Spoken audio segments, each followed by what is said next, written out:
రక్తస్రావం కలిగిన స్త్రీ కూడా ఏం చేయాలి? ఒకవేళ స్వస్థపరచబడాలంటే ఆయా సమయంలో, కదుపుతున్న సమయములలో అక్కడికి వచ్చి దిగితే స్వస్థపరచబడదా?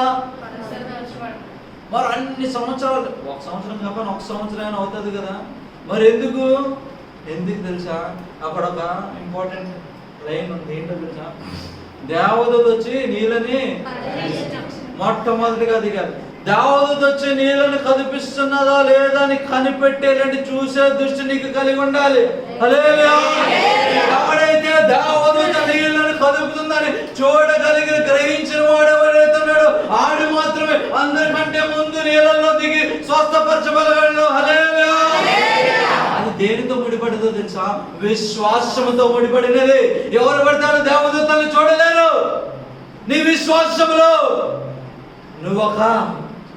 విశ్వాసములో నువ్వు ఒక స్టేజ్కి వచ్చినప్పుడు నీ విశ్వాసము